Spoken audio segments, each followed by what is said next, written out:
Hello and welcome to Thought Radio. Today I am honored to be introducing Sandy Colombo, who is the author of Simplify Sales and Travel the World. As you know, I am very passionate about speaking with thought leaders and industry influencers and authors, and I've invited Sandy, my new client here, to talk about her thoughts on sales. Which is a topic that isn't my favorite topic, but as a business owner, sales is pretty much the most important thing that we need to achieve, right? And overcome if you don't know how to do it. What's the word? You need to conquer it. You need to conquer sales, and you need to learn it, and you need to embrace it, and you need to love it. Absolutely. That's what I've learned. That's what I've learned from Sandy so far. Well, there you go. We can finish here. My work is done. Tell us about yourself, Sandy. Okay, so I'm NLP trained, so I'm a master and trainer of NLP, and the book we're talking about, Simplify Sales and Travel the World, I wrote that because so many people kept asking me exactly the same questions as what you did today about the technical aspects of sales. So in the book, it's all the technical information, like linking features to benefits. And a lot of business owners, like yourself, are really good at what they do and really passionate. However, they go into business not understanding that they actually have to do some sales in their business, right? To build their business. Yes. And that's really important. Yeah, it's hard for people to ask for money from people. If you work at a company, it's easy to ask for money for their products and because services. you're talking about the company, because you're talking about the company. That's but when right. it comes to yourself, there's a lot of roadblocks, there's a lot of fear, there's a lot of insecurities, and any of that will stop you from sales and ultimately moving your business forward. Absolutely. And so my book tells you the technical things, right? And the part that I love to work with, or with people, of course, is on the actual mindset and the roadblocks that you might have around the sales process, right? So a lot of my clients maybe haven't worked in sales before and don't know what they don't know yet, because no one knows what they don't know yet. Right. So the technical information may be really, really important to them, but then they sometimes think that they need to be perceived as something that they're not. And so they're incongruent with the sale, and the person that they are working with or selling to can feel that on a... Energetic? Yeah, their energy. Yeah, absolutely. They may be incongruent with their message. They may just be nervous about using a different type of language, like technical language in sales. But what happens is they perceive they need to be something that they're not, and the client actually can, on an unconscious level, feel that. And so that's where the roadblock is. So they've got all the technical knowledge in how to sell, the sales aren't happening. What other roadblocks do you see? Often with people, it's about how they like to be sold to, or not being sold to. Now, Sheena, how do you feel if I started selling something to you right now? Well, I know you and I like you and I trust you, so I would welcome that information. Right. What if the man over there started selling something to you? Oh, I wouldn't listen to him at all. And so that's around how you perceive sales. So everybody's perception is unique. Different. I love sales. Yes. And so one of my clients asked me one day, Sandy, what makes you so good at sales? And I said, because I don't sell. I actually supply clients with a solution to their problem. So if you've got a roadblock, I'm going to clear that for you, and you're going to no longer be stuck, and then you're going to go, psh, Right. your business is going to go like that, because business isn't hard. Business is easy. It's the people that make it difficult. It's all of the stuff that's going on up here, right? Right. So I feel like you have technical. You've got the rule book. You've got your products and your services. You're also talking about mindset. It's almost like a holistic view of sales, and I think that's where your secret sauce. Absolutely. Yes. You've got a waiting list of people wanting to work with you. You're very good at what you do. There's that secret sauce inside of you, and I think it is that I don't know, excitement about sales, or it's actually not even about the sale, right? It's about helping people. Connection. And helping people clear the stuff that, you know, they're stuck and they're being going round and round in a circle and they're frustrated and they're tired and they're, you know, and we talked about this today, right?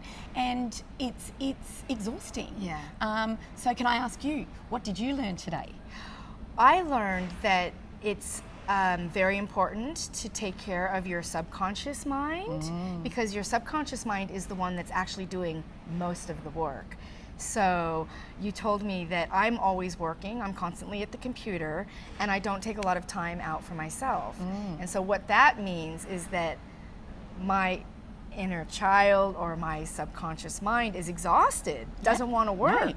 So why, if we talk about her as a 3-year-old, and I like to talk about your unconscious mind as a 3-year-old, mine loves pink donuts, so when I do something really good, I always give her a pink donut, right?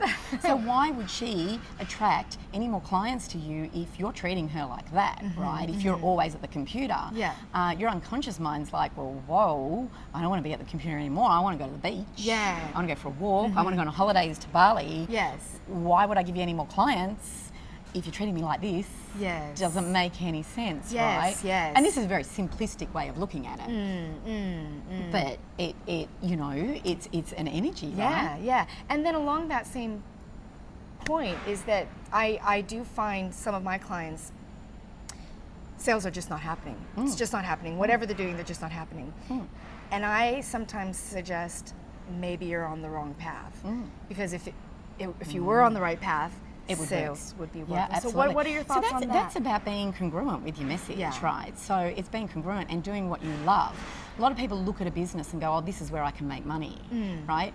But if that's not what you want, if that's not what you're passionate about, then, you know, what's the point?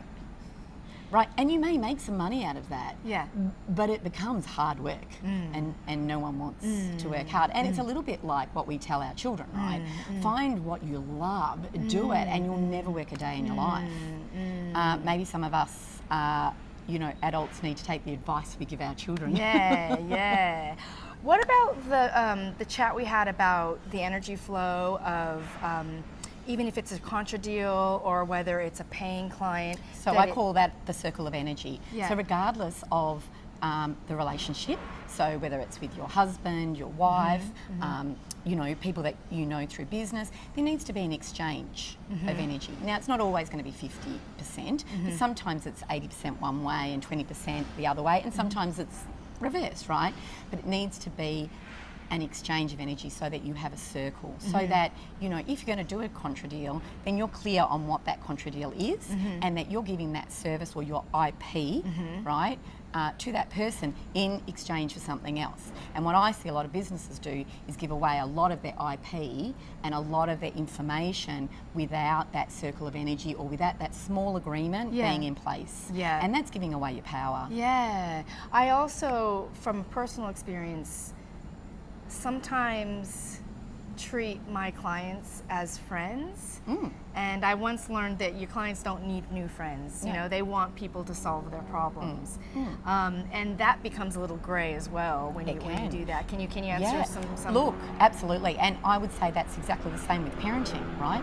Your children actually don't need a friend. They need a mother and father, right? And a lot of parents fall into that trip. Oh, just, well, you know, I want to be young, the great mum, and I want to be friends with my daughter. No, your daughter has plenty of friends.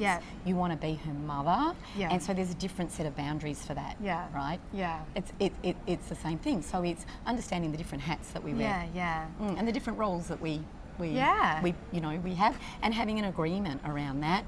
Your agreement, your rule book. On how it works for you, because it's not going to be the same for everybody.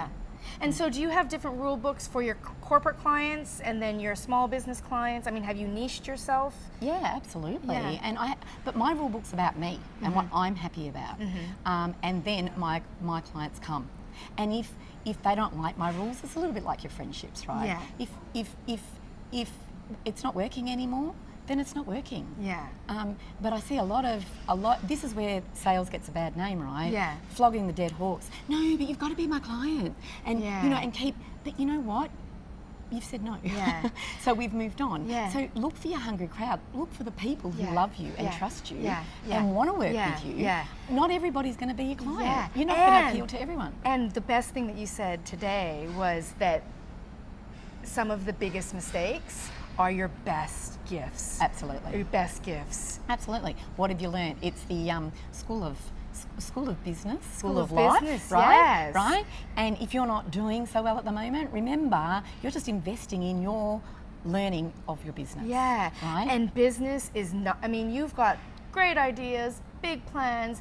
Executing a business is hard work. I mean, it's easy if you love what you're doing, but you have to have sales. You've got to have marketing. You've got to have operations. You've got to have... we're gonna cut all of that now, and we're just gonna say it's easy, right? It's easy if you're following your passion. Yeah. Because if you're passionate about it, you're driven, and your unconscious mind's supporting you. Your whole mind's supporting you because it's what I love. I love what I do, and you jump out of bed. A goal doesn't work when you go, I've got to sell, and you're like, oh, who cares? So link your goal to something you're passionate about, and that's why I have the title of my book. Yeah. Because when I work with people, most people say, oh, I just want money to travel. Yeah. Right? Yeah. Because most people love travel. Yeah. Right? Yeah. So if you can sort your sales, you can travel. Yeah. So you're linking the goal with what you're passionate about and getting excited Yeah, about it. Guess what happens? Yeah. You know, your unconscious mind goes, right, that's it, Sheena, we're over there, bang, you've met the right person, it's easy. And doors open all the time. Flow. Yeah. You're in flow, Totally and in it just flow. works. And you're a prime example of the story you told me last night. Yeah. So it's exactly. Yeah, last night I incredible story. I'll share with the audience later, not for now, but yes, Sandy, it's been wonderful chatting with you. We're going to wrap this up right now, but do we have any tips, any last minute final bits of value that you can give the audience before we... Bits of value, yeah. Be congruent, be who you are. Yeah. Your rule book is about you. It's not about what you should or you could do, because there's lots of shoulds and coulds. Yeah. It's about you. Yeah. And it's about looking at everything that's happened and finding the learning from it. And that's nothing new to any of the people that are watching this, I'm quite sure. Yeah. And if you do get stuck, find somebody who can help you. And there's plenty of coaches out there, plenty of people out there, but ask for help, because we're all a work in progress, all of us. It's all a learning, and I really think that why reinvent the wheel? Why do it the hard way or by yourself? Go and get somebody to work with you, right? Yeah. And it's so much easier. Yeah, it is. And I know you've got a list of people waiting to work with you. I know you're hot, and I love working with you, and I appreciate our working relationship. But for the viewers who want to get in contact with you, how do they get in contact with you? What's the waiting list like? So get in contact with me. You can go along to my website and you can get join my community, where there's lots of free trainings and tips and information that's helped my clients, and then contact me, through LinkedIn or Facebook. Love to hear from you. Yeah. I'm probably more of a LinkedIn girl than a Facebook girl, but I do have a Facebook page. Well, we'll be seeing you on Facebook quite a bit soon. Yes, absolutely. Fantastic. Thank you so much, Sandy. Thanks, Sheena.